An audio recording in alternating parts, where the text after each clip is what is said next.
say it was politically motivated, I would say it'd be politics with a small p, which is the politics of the street, because you can sing about unemployment. Unemployment affects everybody. Black, white, rich, poor, middle class, working class, you know. It's not unique to one group of people. Mugging is not unique to one group of people. It can, you know, an old lady getting mugged, whether she be black, white, Chinese, is out of order, right? No matter who's done the mugging, right? So I don't think it was a politically motivated or politically run. I think certain elements of it got hijacked by political factions of both the right and left, and used for their own ends and discarded when they'd finished with it, as you could see would happen in the first place. But unfortunately, you know, a lot of people got hurt and a lot of reputations got ruined because of that. But and the totally biased press didn't exactly help to play any of that down or to give it any justice or any reality or any truth, which but supposedly journalism is supposed to represent both sides of the story. But maybe they didn't like the other side of the story. Doesn't sell newspapers, does it? Skinhead helps old lady across road. We did a thing for ITV called TVI, and this was a turning point, I think.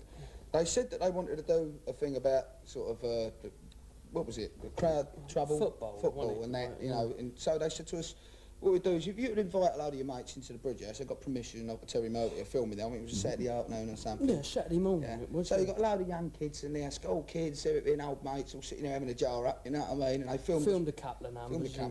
So we went into an interview in the old pit, didn't we, like with this bird.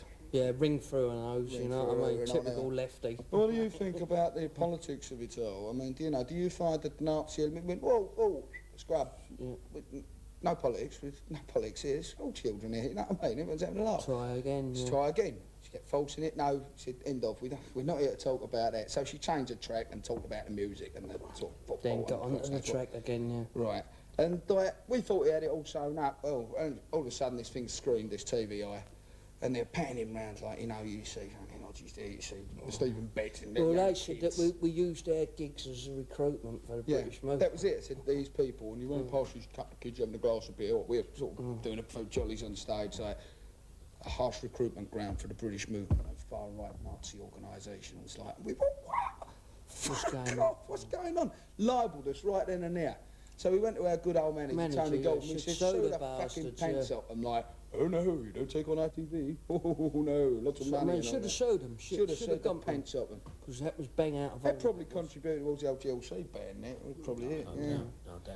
But that Southwell thing, I mean, it was nothing. I mean, we lost a tour over that, to do that Power and the Glory album. We was about to go on tour, about 15, 20 dates, and I had to pull the plug. We had that album coming out, there was, like, you know, with the promotion, there was HMV. Yeah, that's right, the link like, up. Yeah, you know, doing poster campaigns in the, and they all pulled that out because of that. You know, so it was. Remember after Southall, it went off right across the country. Yeah, that's right. Yeah, you got top stuff and all that, didn't you? Like, you know what I mean? Everything went. Leads everywhere. And we were sitting there thinking, what have you done? Right, yeah. You know, inadvertently, what have you done? Because that killed us, it was like a dagger in the guts. It was. Like, you know, like, had that. So to say to me, Gary didn't realise what he was doing there. And I had to say it, and he must know that now. He must know that there it was a big mistake. And that was the touch paper, like, you know, light and stand fucking 20 yards away, bang, off it went. We got tarred with a brush we were never held in the first place. And more so than anyone else. I mean, all these young, like, bands were... The business, and they got away with it. Yeah, we took the flak for that. Yeah, we took the flak for that, because we were the figurehead. We was the biggest band there. And we got bang by the media, by everyone else, the councils. We got tarred with that brush when it was nothing to do with us. They could all creep by because they were sort of little bands. Yeah. And basically that's what happened. We never really got over that, I don't think. And to this day you rue it because it was nothing to do with us. Never, ever. And that fucking hurts. It does hurt. In one of the Sunday papers, we was written down that we was the band playing when it happened. And I mean, we hadn't even been together for 3 years at that time, but it's all very negative, and it was a bit of a shock, really. Nobody expects that. I really got a lot to say about it because we was just a fucking band, you know, in the fucking venue, really. I mean, after that, we never really did any interviews with like press and stuff. Yeah, no world or anything. you know, like, I never had any personal interviews or anything like that. I left that to Hodges and the gang, you know what I mean? I'm not interested in that fucking crap. All I wanted to do was get out there and play. You know what I mean? It's just unfortunate. That put the kibosh and all that for us. That We couldn't fucked play us, anywhere really. after that. You know what I mean? You know, that's right. It was all secret gigs. I mean, like, basically the GLC done to the result the same as what they done to the Stranglers and the Pistols. We couldn't play anywhere, you know, anywhere. But it Every seemed to gig be we more done. reinforced with us, though. You know Yeah. what I mean? That was the thing. In fact, it was only the Guardian newspaper that gave the other side of the story, what actually happened at Southall. Yeah. You know, they gave our side of the story. I mean, we got there, we set up, we sound checked, we played, It was just a and gig it went to off. us. You know, that's it. That's it. You know, it was You just know. another gig. We played Hackney, we played Brixton, we played all over London, but, you know, it's just, I mean, I'd never even been to Southall. The whole thing that happened that day, I mean, none of the bands wish now that we'd played there.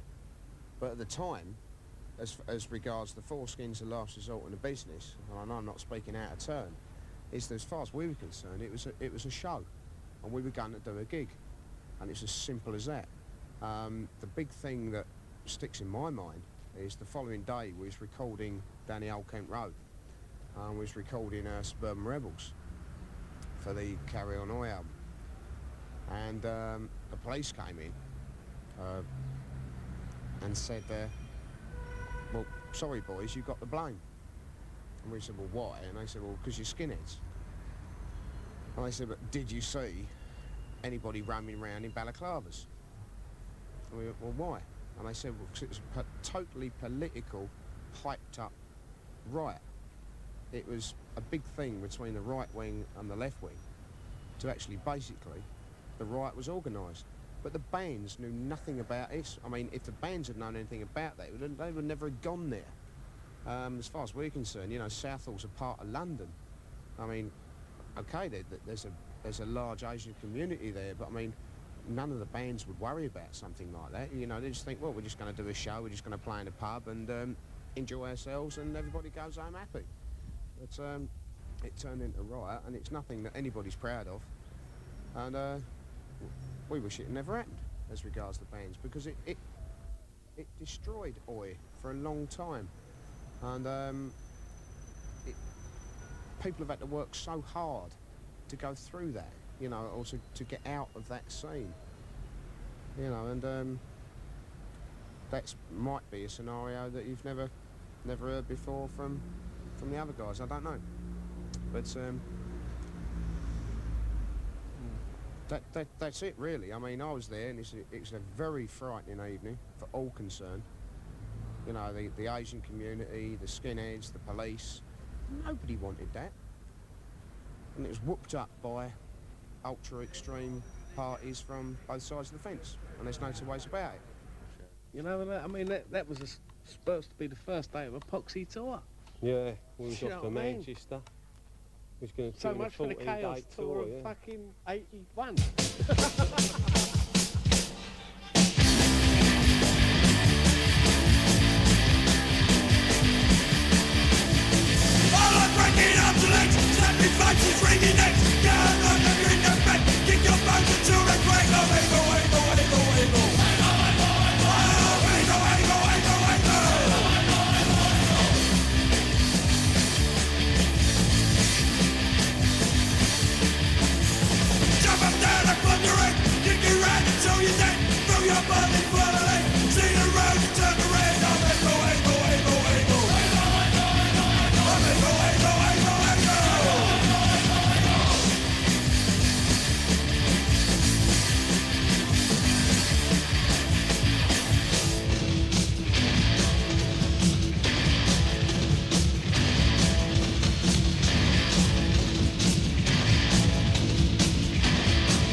It was a Yeah, good giggle in the good beginning. crack. There was no pressure on anyone. You just get up there, take your instruments up, do a set.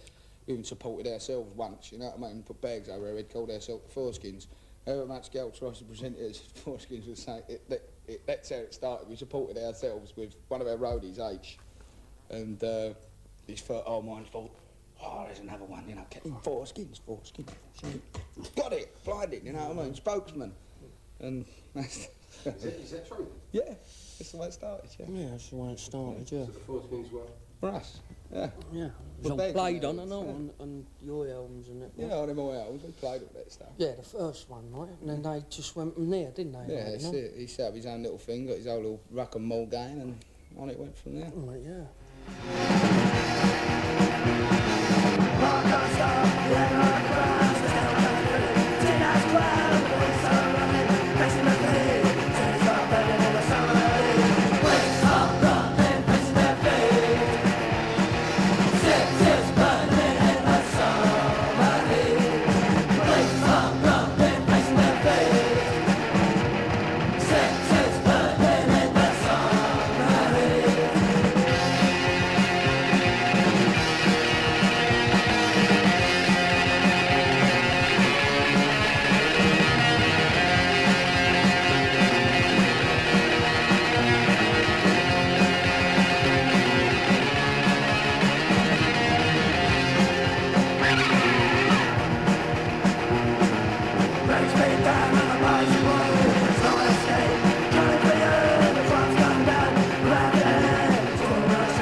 In the aftermath of Southall, the bands were blacklisted. Albums and bands continued to appear, but the momentum had been damaged. Very few gigs, even less press coverage, and absolutely no airplay. Some bands, such as Screwdriver, came out of the closet to reveal that they were in fact ultra-right-wing, and Ware was left to limp along for several years in the darkness. Sadly, by this point, many of the punters coming into the scene had believed the media and took a political stance. Bands become obsessed with bands' political views. Ware had fallen apart, a paradox of its potential. The band's hearts were there, but the fans were fighting themselves. Things ticked over slowly until the mid-80s when Laurie Pryor and Mark Brennan started Link Records and Roddy Marino started I Records. With a new outlet for the music, things looked like they could pick up, but in reality, it was pretty much past saving, with the kids hanging on bands' every words rather than trying to live their own lives.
it's something we believed in at the time.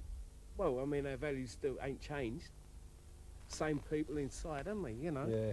I mean, we wrote about ordinary working class things. Ordinary people we knew about, people who'd gone away for things. Miscarriages of justice. No one else ever wrote about that. I mean, that's what punk started out as, and then it all got prettied up by the sort of like the NME brigade, you know, and the posers. It's like me and Art, that Right Remain Silent. I did it on that 89 album. Yeah. Alright? Look at it there, it's fucking The come criminal in. justice And we bill. fucking foresee that. That's And I right. bet we don't get 1 ounce of fucking credit for it.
lads just having a good time, and you know we enjoy what we do, and that's what we do it for. You know, we don't do it for any other reason. And free beer. And free beer. And food. That's what Because in this game you can't afford to fill the pantry up.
I just think it's going to take one band like it did before, like the Sex Pistols or someone, to just to kickstart it all again.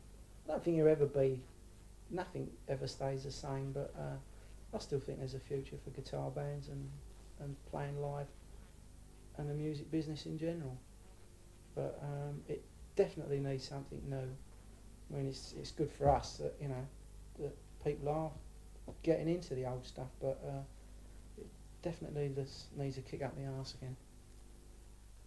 I've noticed one thing with lately over the last couple of years, they seem to be flirting with this laddish fucking image with the Oasis and the fucking Smash and these Animal Men. But where have they got them ideas from? Yeah, you know, fucking Ice with Coco and all that, and they're flirting with it. But at the end of the day, they're not saying any old. They're just all that like He-Man, drug culture. They're not saying anything in their lyrics, but they're flirting with the idea. Now you get some band that come along who starts really can have it. Starts saying a few. Say Oasis tomorrow started making like real strong lyrics and hard music. Well, you know, they would go ballistic because that's it. The time's fucking getting right for it. They're starting flirting with it. The image is right. The lads, blah blah blah, and you just need one group to come through. And so, I mean, like the Rejects and that. They could have a row, and do you know what I mean? They meant what they said, and they got back up and that sort of thing.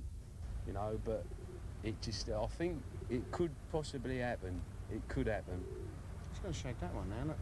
But at the end of the day, it comes back to the fucking idiots upstairs in those fucking little safe offices doing their stupid little fucking jobs. They ain't not going to let that happen. It'll have to happen through someone, you know, like Gary Bushell, who decides, fuck you lot, I'm a journalist, I'm going to fucking cause this scene whether you like it or not. And that's the only way it's going to happen. The turn of the 90s saw a new crop of street bands. This, coupled with the rise of new record labels such as Hammer, Step One and Hell in a Void, has breathed a new lease of life into the music, if be it only on an obscure cult level. Bands have now had to turn their attention to Europe and the United States, where the ideals of Oi have spread. Indeed, Europe and the States are now producing some quality bands of their own, and no longer have to rely solely on UK exports to satisfy their thirst for working class rock and roll. This puts the British working class band in the same position as the British working class man.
Anyone in any sort of band, in any sort of music, is finding anywhere to play. There just doesn't seem to be the venues, and I don't know how they're attracting an audience now. The trouble is, first and foremost, getting a gig. Period. I think if you're in any type of band now, unless you're going to be doing a rave playing dance music, or you're in a rock band playing the standard rock clubs in London, anything a little bit different, punk. We could be a punk band or an oi band. You've got very few venues to choose from. You know, the Roby often does gigs in Finsbury Park. That's one of few. The bigger places, it's going to be difficult to find a promoter with some money to pack it out. It's very rarely. Once a year you get a gig at Brixton Academy. Occasionally you might get a name band at the Astoria. It's like the smaller places like the Marquee. We could play somewhere like the Marquee, have a few hundred people in there. Great. There's no promoter that's prepared to do it. You know, and it's very difficult sometimes. We've tried to do everything ourselves, like, you know, fanzines. So you try to write articles for people so they can put it in. We've got to write the music, we've got to rehearse it, we've got to record it. It'd be nice to do it all ourselves, but bless you, but we can't do it. You know, so people might say, well, why are you moaning? Why don't you do it yourself? That's the whole attitude of Oi. You can't physically do everything yourself. We need other people. But other people have got different skills. Some people are good at writing. They've got a fresh way of writing. Start up a fanzine. I'm a musician. I'll play the music. Someone else, if you put me up on a stage, I'll play anywhere, anytime. There's no one in England that will put us on. You know what I mean? And if they do, it's all got. The only trouble we have had is if a promoter who we don't know wants to put us on, and it is an Oi gig. You always end up that it's got to be, you know, keep it quiet with a venue. Where the venue is, don't advertise it in Melody Maker or NME, and that's doing us no favours because you're preaching to the converted. I want to play Oi music, but not just to an Oi crowd, to everyone, because I think that there's a lot of people who listen to rock, punk, heavy metal that are missing out. I mean, it's one of the most exciting forms of music there's ever been, you know what I mean, and they're missing out. But you'll never get it across to them unless you can get mainstream media on your side, and that's when you encounter a problem with the Oi label, not necessarily booking gigs to the media.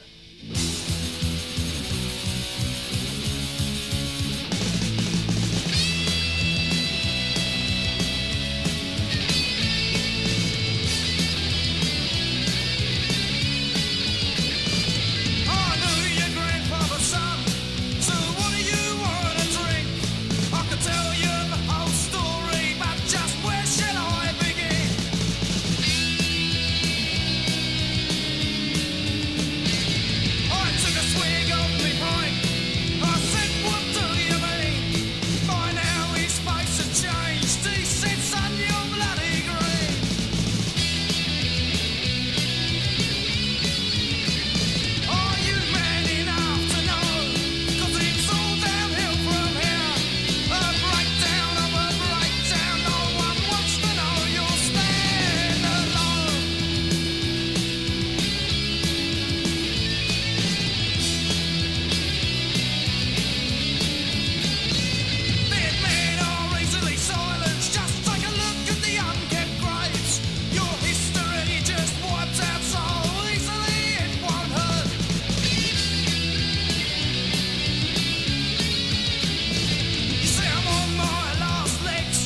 lies with him lives on forever, forever, forever in me.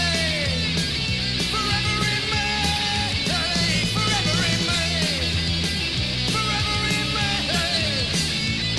The history of England's time lives on forever in me and mine. Forever in me. Forever in me.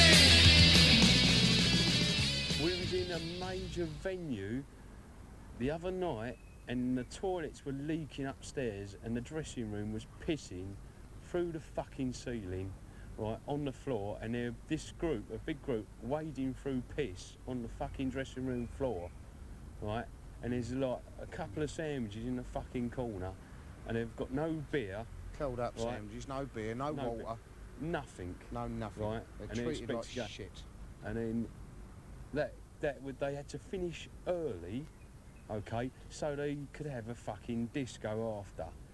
And then I looked into this disco and there was a fucking 100 morons sitting there listening to music, looking at the stage as if something's going to fucking suddenly appear on stage. And I just thought, I just can't believe this fucking, what this fucking country's come to. It's just like, it's stupid. It is It's crazy. really lost it. It's and we crazy. was the leaders. And I don't know whether some of the music press still think we're the leaders. We're not. They want to wake their ideas up because we've been overtaken.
Never knew, and none of the English bands realised in those days how big Oi was in the States. It was suppressed by the record companies, particularly our original record company, Secret Records. I think Watty will vouch for that and various things, as he was told that, and we were told that nothing was kicking in the States, and it's a lot of old bollocks. It was kicking big time in the States, and the English band should have gone out there then and ruled the roost. And but C'est la vie. we'll get that crown back. He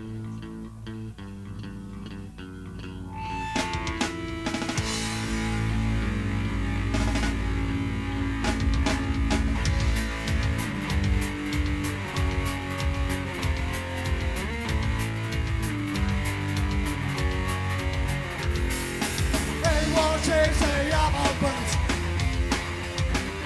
quiet and dignified. Cause like midnight, he don't have to whine.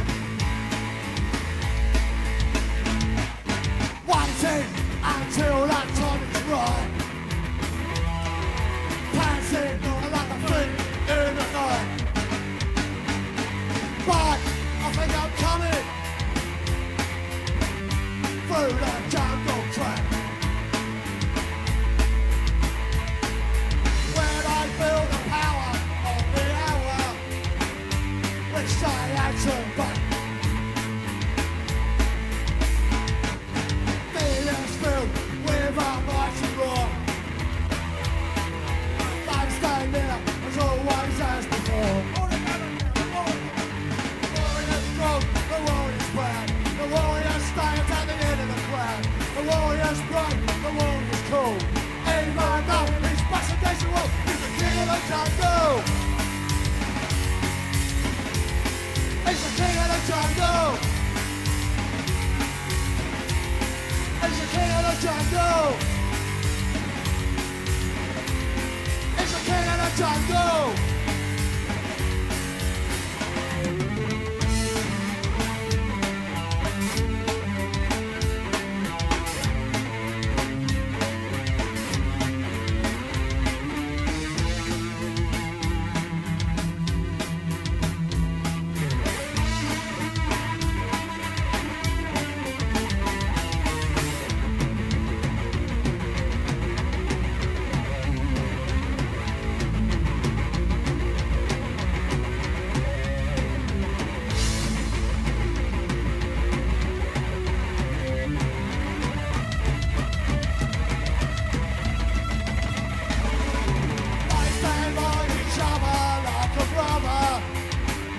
Like a lion's pride.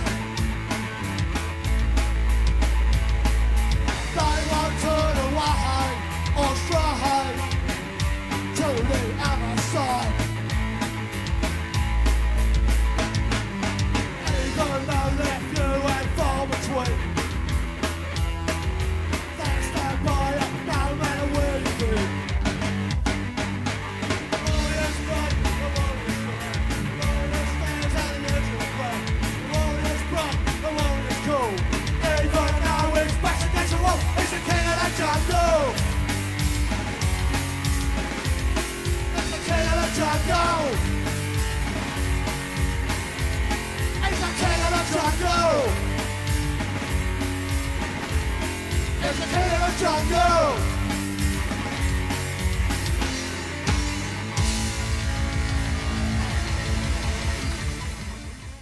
Well, there's not so many quality new bands, and I'll define that by there was a time when it seemed any band who had like one rehearsal and half a gig and had one song were all of a sudden on an album, before really they had the experience or the quality to justify going on that.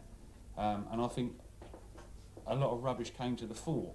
I think now though that you've got labels like Helen Avoid putting out the stuff on vinyl, new bands, not old groups, new bands like Another Man's Poison, this sort of stuff, which is good. There's some good quality stuff, but they've paid a bit of their dues first. You know, they've done a few crap gigs and built themselves up and discarded a few songs that they thought were half decent when you first start, and then they've learned how to play a bit better and structure the songs. And I think he's putting out at Helen Avoid and even at Hammer Records as well. He's doing one or two good new bands. So I think that's good, and I think that's really where they should come through. What bands have got to do as well is respect the punter, and we do. We're renowned for respecting the people that come and watch us play, because they've paid the money to get in. They rule the roost, not the band. The band is doing a show and the band is getting paid for it.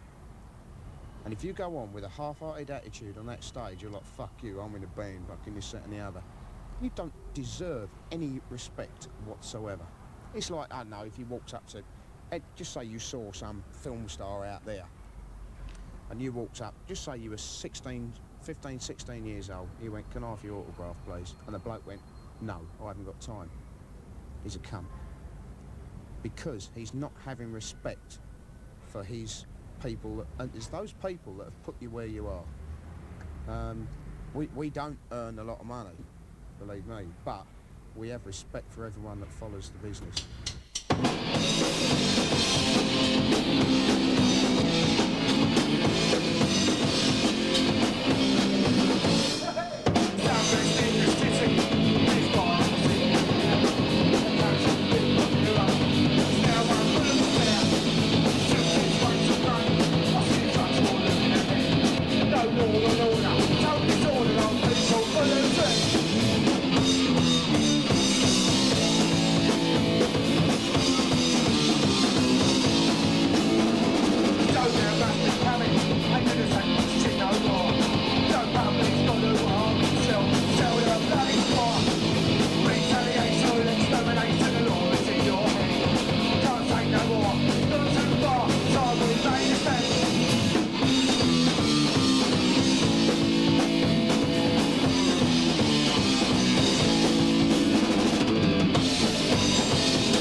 Try as they have, the mainstream music industry has tried to emulate the brashness and aggression of Oi, and although the majority of the public can swallow, nothing in the last 10 years comes close to the raw power that the early Oi bands had. Hand-picked drama graduates pulling a mean face whilst cashing their 50 grand royalty checks don't constitute youth rebellion. But the public gets what the public wants. And of course, they only want what they get to hear. So what is Oi? A working class phenomenon that was snubbed out by the media before it could expose their corrupted money-making schemes? Or a myth created by die-hard fans who refuse to admit that they're getting old? That, of course, depends on who you ask. Manny, that's in the fucking dog. Shit, It was always in the neck down to Yeah, that. we could have made quite a lucrative living, right? Down If we'd had someone playing who these played shows, it right, if yeah. it hadn't have been for that shit. And I still do honestly believe that, because we were a working band and a progressive band, and we played music people wanted to hear. As I say, it was always the music, never none of this mythical fucking noise shit, which we've already said we didn't understand, never will understand, like. And I think that stunted our growth, and stunted us making, not superstars or any of that shit, but stunted us making a reasonable Making a living abroad. living and getting our fair crack with what we put in. That's like, right, you know? and I think that that was the direct obstacle. And no one can explain to me to this day what that is. I don't understand what that is. I can't find anything because I was never into it anyway. No. You know what I mean? It's a pile of shit, and it never means into it. nothing. It comes to nothing. What is it? One of life's great questions is that when I go up the pearly gates of down there, I'm going to go, what was I? Yeah. And some people look at me and go, I don't fucking know. I personally haven't got a clue what an oi band is. And I'm playing one, apparently. Every generation hangs on to its culture. You know, like you've got the old Teddy boys, they're still into rock and roll, they go to their rock and roll gigs. You know, it's like what we was into, we're still into it. Because we was there, you know, it don't go away. I mean, there's people I know that have got married, and like, I am now myself, but people I know that have gone away from it. They still come back, you know, whenever there's a gig, like, oh, I remember that was great. You know, walk down memory lane. There'll always be a bit of nostalgia about it. But, you know, no one should be under the illusions that it's ever going to take the airwaves by storm, because it won't. Because if it never done it in the early 80s, it certainly ain't going to do it now. Right, so I think if you're happy doing that, then it's still relevant to people. Because if people still turn up at gigs, and still pay their money for the rehearsal rooms, and still can be bothered to write the songs, then I think for them it's relevant. And, you know, damn good luck to them, I say. But I think my belief is as a mainstream thing, I don't think it's relevant, because at the end of the day, no one cared about us in the early 80s, and even less people care about us now. And I don't think that's ever going to change, sadly. I mean, everyone keeps going on about this scene, but it really doesn't exist anymore. What's happening at the moment is a different version, probably original principles maybe, but it's come out in a different vein. You know, it's rearing its head in certain quarters around America, around Europe, but it'll never be the same. And people sort of reminisce about old times, but those times will never happen again. You know, that was something special, and it should be left as that. You know, and people should move on into the future now. Now's the time for a lot of bands to kick their arse in together, and street rock has to take its place in the music industry. I don't mean in this country, I mean worldwide. It has to take its rightful place because there's a good market for it. I think the time's right for something there because it's become so bland, hasn't it? I think the old music business is back to a stage pre-punk, and it's all just got, it's all manufactured, and there's all these little Svengalis running around with their puppets. And the time is right. I mean, whether it will ever happen again, I don't know. I really do think that the thing about the new punk or the Oi movement was it was so real that it frightened the crap out of all of them. And I think it's going to take a long time. But I do really think there's time, there's a need for that, something to come along and excite things again, because it's all got very stale, isn't it?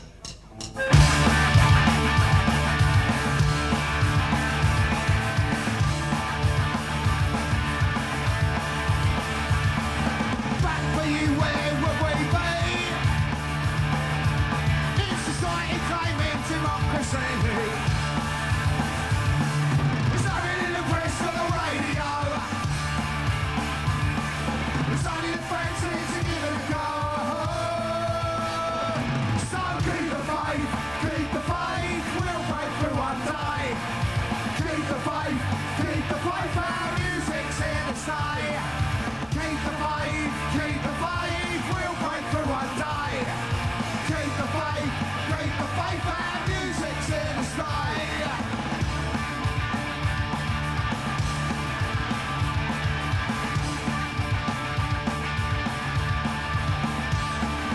Meditations, pen lies.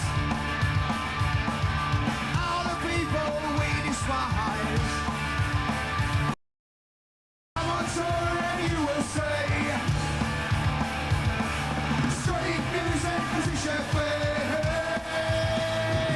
So keep the fight, we'll break through one day. Keep the fight, our music's here to stay. Keep the fight, we'll break through one day. Keep the fight, our music's here to stay.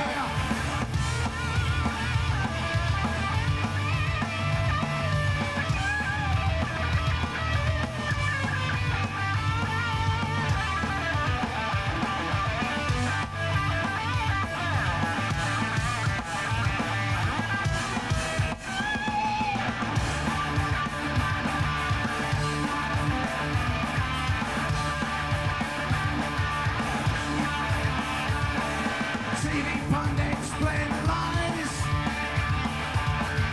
All the people we despise.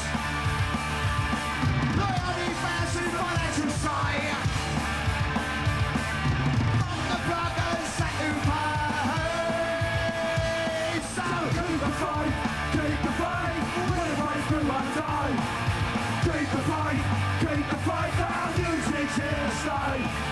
Keep the fight, we'll break through one day. Keep the fight, our music's here to stay. Keep the faith, keep the faith. Keep the faith, keep the faith. Keep the faith, keep the faith. Keep the faith, keep the faith. Keep the fight, we'll break through one day. Keep the faith, our music's here to stay. Keep the fight, we'll break through one day. Keep the fight, our music's here to stay. How did we get involved in Oi?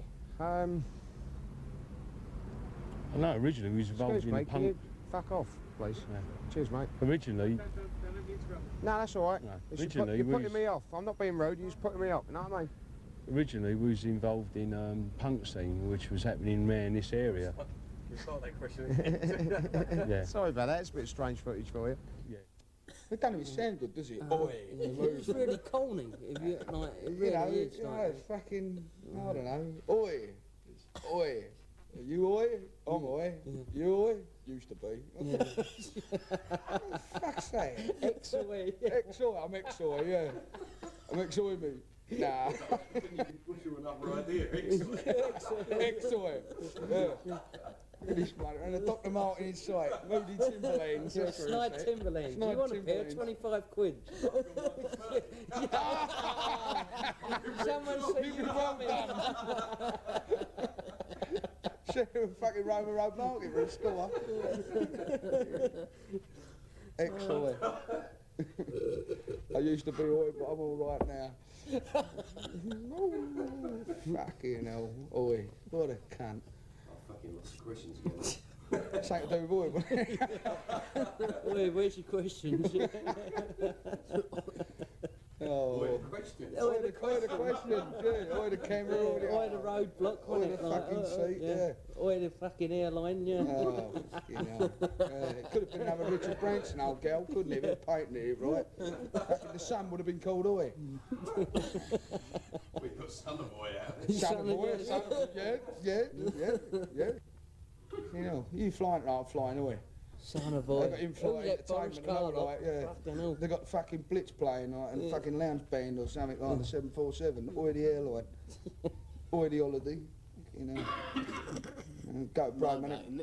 Margate, yeah, or Bremen for a fight if you want to go international oi. Yeah. Fucking, yeah. Go up there and match tattoos. Helicopter to Margate. Oi, peacekeeping folks, isn't it? Oi the peacekeeping force, yeah.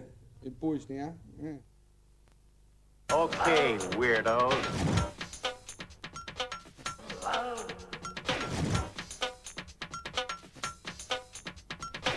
Sing to Jesus.